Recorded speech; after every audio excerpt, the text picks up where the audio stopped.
Hello friends, welcome back. मेरा नाम है अनिल और आप देख रहे हैं अनिल स्टॉक एडुकेटर। आज इस वीडियो में हम बात करेंगे सिम्फनी लिमिटेड के बारे में। वीडियो शुरू करने से पहले मैं आपको बता दूं कि अगर आपने चैनल को सब्सक्राइब नहीं किया है तो जल्द से जल्द सब्सक्राइब कर लें और ध्यान रहे कि ये कोई बाइंग या सेलिंग टिप नहीं है, ये सिर्फ और सिर्फ इन्फॉर्मेटिव वीडियो है। इस वीडियो को हम दो पार्ट में डिवाइड करने वाले हैं। पहले वीडियो में हम कंपनी के थोड़ा सा हिस्ट्री जानेंगे और प्रोडक्ट पोर्टफोलियो बिजनेस मॉडल के बारे में जानेंगे। दूसरे वीडियो में हम मतलब कि दूसरा पार्ट जो होगा उसमें हम कंपनी के financial results, financial ratios, share holding pattern के बारे में जानेंगे। तो ध्यान रहे कि आप चैनल को जरूर सब्सक्राइब कर लें। तो चलिए इसी के साथ वीडियो शुरू करते हैं। नाउ सिम्फनी लिमिटेड एक मार्केट लीडर, जी हाँ, एक मिड कैप कंपनी, लेकिन एक अपने सेगमेंट की एक मार्केट लीडर है। कूलर इंडस्ट्री में एक बड़ा नाम है सिम्फनी लिमिटेड। ना ही सिर्फ इंडिया में बल्कि दुनिया के 60 कंट्रीज में अपने प्रोडक्ट्स को एक्सपोर्ट करती है, जिसमें UAE, US, UK, Australia, Ireland और वेरियस अफ्रीकन कंट्रीज इंक्लूड होती हैं। फाइनेंशियल ईयर 2018-19 डेटा के अकॉर्डिंग कंपनी का मार्केट शेयर कूलर इंडस्ट्री में 50% निकल कर आता है। नाउ चलिए हम कंपनी का ब्रीफ हिस्ट्री देख लेते हैं। तो 1988 में ये कंपनी स्टैब्लिश हुई थी और तब से लेकर 2005 तक ये वेरियस अदर कंज्यूमर ड्यूरेबल्स में भी काम करते थे, जिसमें एसी हो गया, फ्रिज, वॉशिंग मशीन, ये सारे कंज्यूमर ड्यूरेबल्स भी बनाते थे। लेकिन 2005 में इन्होंने अपने बिजनेस को रीस्ट्रक्चर किया और ये सोचा कि सिर्फ एक ही प्रोडक्ट्स में कंसंट्रेट करना है इन्हें। तो फिर 2005 के बाद इन्होंने एक ही प्रोडक्ट मतलब कि एयर कूलर सेगमेंट में ही काम करना चालू किया। उसके बाद 2009 के बाद इन्होंने वेरियस एक्विजिशन करना चालू किया और जिसके बाद इनका मार्केट शेयर और भी इंक्रीज होता गया।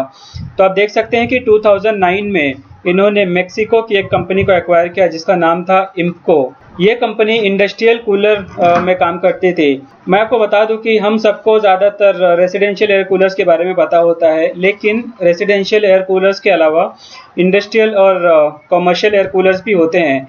ये ज़्यादातर इंडस्ट्रीज़ में लगाए जाते हैं ताकि मशीनरीज को कूलिंग प्रोवाइड की जा सके। मशीन्स के साथ साथ वहाँ के वर्कर्स को एक कंफर्टेबल कूलिंग एनवायरनमेंट प्रोवाइड किया जा सके, जिससे कि उनका वो एक अच्छे कंफर्टेबल एनवायरनमेंट में काम कर सके। इंडिया में इंडस्ट्रियल कूलर्स का पेनिट्रेशन स्टिल कम है।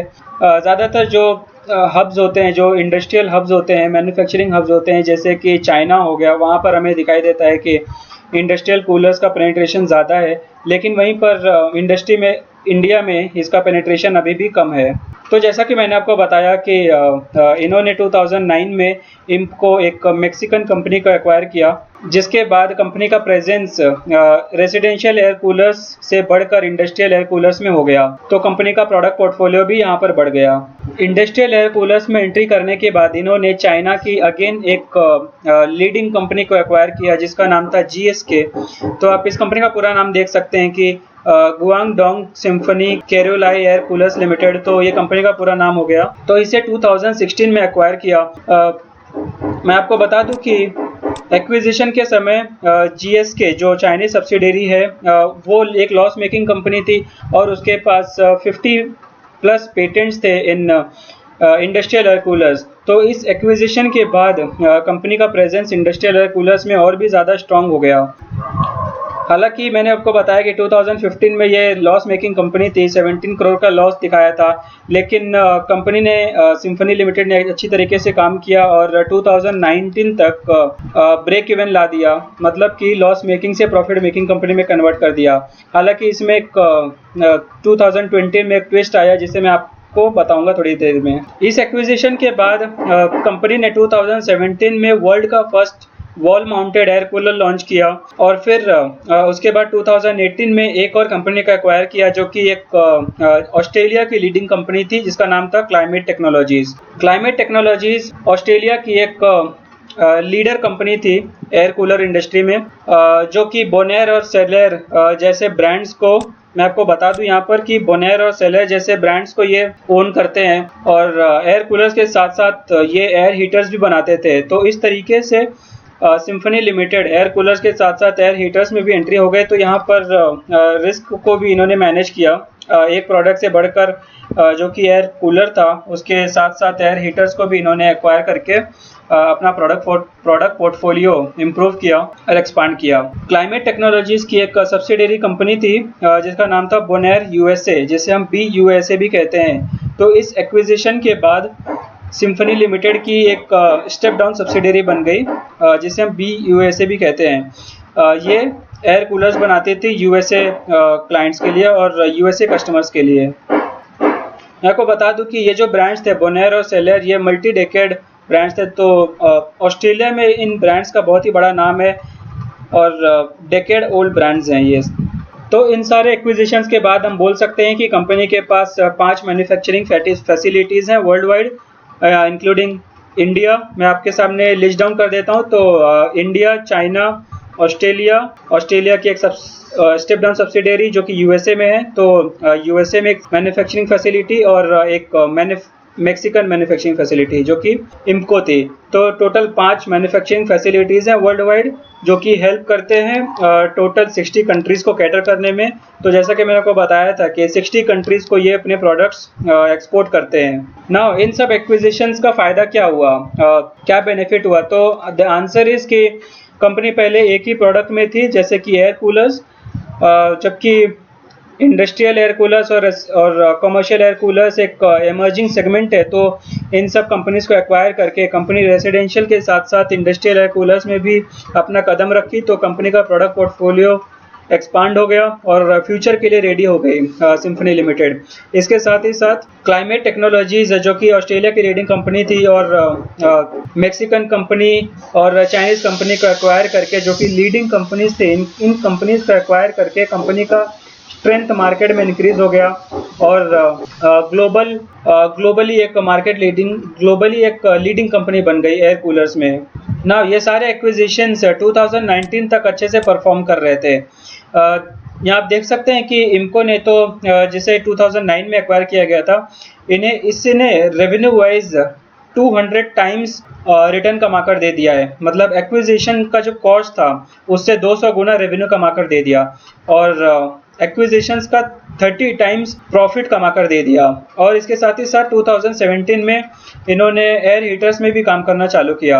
और GSK जो कि चाइनीज सब्सिडियरी है, ये तो लॉस मेकिंग कंपनी थी, इसे सिर्फ 1.5 करोड़ में एक्वायर किया था सिम्फनी ने और उसे ब्रेक इवन कर दिया 2019 में।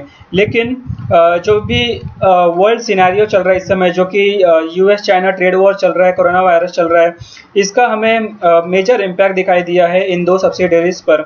बेसिकली जो चाइना और US का ट्रेड वॉर चल रहा है उसमें हमें दिखता है कि चाइनीज सब्सिडियरी को बड़ा हिट मिला है। ब्रेक इवन के बाद 2020 फाइनेंशियल ईयर 2020 में इसने फिर से लॉस दिखाया है।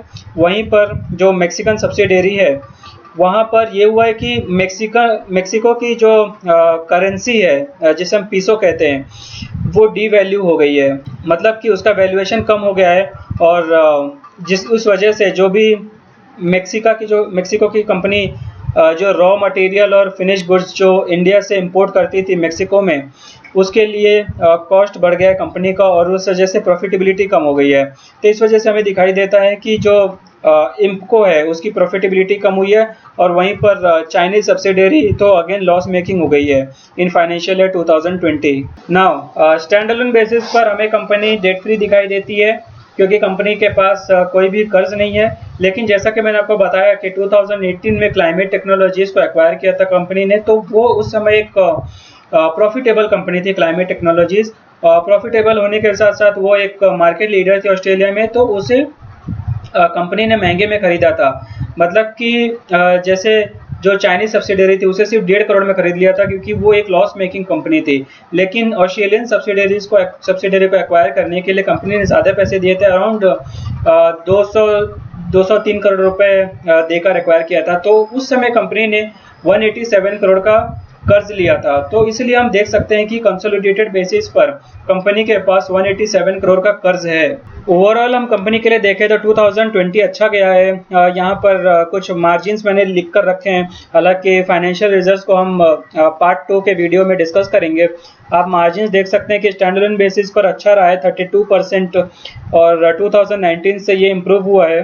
प्रॉफिट आफ्टर टैक्स मार्जिन भी 24% रहा है। तो एक अच्छा नंबर है। प्रॉफिट आफ्टर टैक्स और अर्निंग मार्जिन 32%, मतलब डबल डिजिट में भी हो तो हम अच्छा मानते हैं, लेकिन यहाँ पर तो 24% है प्रॉफिट आफ्टर टैक्स मार्जिन। वहीं पर कंसोलिडेटेड बेसिस पर अगर हम देखें तो अर्निंग मार्जिन 23% निकल कर आता है और प्रॉफिट आफ्टर टैक्स मार्जिन 16% निकल कर आता है। अगेन कंसोलिडेटेड बेसिस पर भी इम्प्रूवमेंट दिया है कंपनी ने। तो 2019 में 10% था, उसे बढ़ाकर 16% कर दिया है profit after tax margin. Now company के मैनेजमेंट के बारे में अगर हम बात कर लें तो आप देख सकते हैं कि मिस्टर अचल बाकेरी कंपनी के चेयरमैन एंड मैनेजिंग डायरेक्टर हैं। सिम्फनी लिमिटेड के डायरेक्टर होने के साथ साथ ये अरविंद फैशंस लिमिटेड के भी इंडिपेंडेंट डायरेक्टर हैं। नाउ हम कंपनी के बिजनेस मॉडल के बारे में जान लेते हैं। तो सिम्फनी लिमिटेड एक एसेट लाइट और कैपिटल लाइट बिजनेस है। मतलब कि ज़्यादा फिक्स्ड एसेट्स हैं नहीं कंपनी के पास। तो अगर कुछ हेडविंड्स आता है, जैसे कि अभी कोरोना वायरस चल रहा है, तो इन सिनेरियोज में, इन डिफिकल्ट टाइम्स में जो भी एसेट लाइट कंपनीज होती हैं जिनके पास ज़्यादा फिक्स एसेट्स नहीं होते हैं, तो कंपनी को सिचुएशन के हिसाब से ढालने में आसानी होती है। वहीं पर कैपिटल लाइट बिजनेस मॉडल है, तो बिजनेस करने के लिए कंपनी को ज़्यादा पैसे नहीं डालने पड़ते हैं बिजनेस में, क्योंकि आप देख सकते हैं कि फाइनेंशियल ईयर 2020 में कैपिटल एम्प्लॉयड हो जाता है -16%। वहीं पर फाइनेंशियल ईयर 2019 में 45%, सिर्फ 45% का कैपिटल एम्प्लॉय किया था सिम्फनी लिमिटेड ने अपने बिजनेस में। कंपनी के पास 10 OEMs हैं, मतलब कि कॉन्ट्रैक्ट मैन्युफैक्चरिंग के लिए 10 ओरिजिनल इक्विपमेंट मैन्युफैक्चरर्स हैं। इसके साथ ही साथ एक SEZ कंपनी भी है जिसे हम SEZ भी कहते हैं। नाउ अभी हम कंपनी के इन्वेस्टर प्रेजेंटेशन पेज पर आ गए हैं। यहाँ बिजनेस मॉडल के बारे में थोड़ा सा और डिस्कस करेंगे। तो यहाँ पर आप देख सकते हैं कि जो 5th पॉइंट है asset light and capital light. तो कैपिटल लाइट में देखो आप 100 करोड़ का टेंजिबल एसेट्स था 2019 फाइनेंशियल ईयर में, और वहीं पर 883 करोड़ का रेवेन्यू दिया था। तो रेवेन्यू के कंपैरिजन में जो टेंजिबल एसेट्स हैं वो बहुत ही कम निकल कर आते हैं। ब्रांड फोकस्ड है, ब्रांड बिल्डिंग पर ये कंपनी बहुत ज़्यादा काम करती है। ये तो हमें दिखता ही है कि 50% का मार्केट शेयर होल्ड करती है सिम्फनी लिमिटेड। डिज़ाइन ड्रिवन है, इसे मैं आपको प्रोडक्ट पोर्टफोलियो में दिखाऊंगा कि किस तरीके से ये अपने प्रोडक्ट्स को इनोवेटिव बनाते हैं और एक के बाद एक इनोवेटिव प्रोडक्ट्स को लॉन्च करते जाते हैं। पोजीशनिंग देख सकते हैं कि कटिंग एज टेक्नोलॉजीज यूज़ करते हैं। ये इंडस्ट्री पायोनियर है, मतलब कि मार्केट लीडर है। और डी रिस्क, मतलब कि वेरियस एक्विजिशंस करके ये अपने आप को डी रिस्क किए हैं और जियोग्राफिकल प्रेजेंस भी इम्प्रूव किए हैं। अहमदाबाद में कंपनी का हेड ऑफिस है। और हम अब प्रोडक्ट पोर्टफोलियो के बारे में डिस्कस करेंगे। तो ये आ जाते हैं हाउस होल्ड एयर कूलर्स। तो ये तो कंपनी का ट्रेडिशनल बिजनेस है, स्टार्टिंग से ये इसमें ये कंपनी काम कर रही है। इसके साथ ही साथ वेरियस पीयर्स हैं और कॉम्पिटिटर्स हैं जो कि हाउस होल्ड एयर कूलर्स में काम करते हैं। लेकिन इम्को जो कि मैक्सिकन सब्सिडरी है, वो एक कमर्शियल एयर कूलर्स में काम करती है। तो ये कमर्शियल एयर कूलर्स आप देख सकते हैं। इसके साथ ही साथ इंडस्ट्रियल एयर कूलर, जो बड़े बड़े इंडस्ट्रीज होती हैं उसके लिए ये बड़े बड़े इंडस्ट्रियल एयर कूलर्स यूज़ में आते हैं। नाउ कुछ important formats of air coolers के बारे में जान लेते हैं। तो ये आ जाता है tower format, then desert air cooler, then ये वॉल माउंटेड एयर कूलर, जैसा मैंने आपको बताया कि 2017 में इन्होंने लॉन्च किया। और ये special type of air cooler जो टच रेंज एंड 4 साइड आप देख सकते हैं। उसके बाद जैसा कि मैंने आपसे प्रॉमिस किया था कि मैं आपसे डिस्कस करूंगा कि किस तरीके से कटिंग एज टेक्नोलॉजीज़ को यूज़ करके इनोवेटिव प्रोडक्ट्स को लॉन्च करते हैं। तो आप देख सकते हैं कि 1994 में इन्होंने remote control air cooler launch किया। देन पावर सेवर टेक्नोलॉजी को यूज़ किया 2007 में। देन 2016 में एयर प्योरीफिकेशन भी लॉन्च किया, मतलब not a separate product of air purification, but जो एयर कूलर था उसमें ही एयर प्योरीफिकेशन को एम्बेड कर दिया। तो एयर कूलिंग के साथ साथ एयर प्योरीफिकेशन भी होता है इस एयर कूलर में। देन 2016 में 3 प्रोडक्ट्स लॉन्च किए गए, जिसमें डिजिटल टच स्क्रीन आ जाता है, वॉइस असिस्ट आ जाता है और magic fill for automatic air cooling. Then 2017 में जेस्चर कंट्रोल, जिसमें जेस्चर से आप कुछ भी कमांड्स दे सकते हैं अपने एयर कूलर को। तो दोस्तों आज के लिए बस इतना ही। इस वीडियो को मैं यहीं पर एंड करता हूं। जैसा कि मैंने आपसे प्रॉमिस किया कि नेक्स्ट वीडियो में हम कंपनी के financial results and various other चीज़ों के बारे में डिस्कस करेंगे। तो आप चैनल को सब्सक्राइब करना ना भूलें। वीडियो को एंड तक देखने के लिए थैंक यू।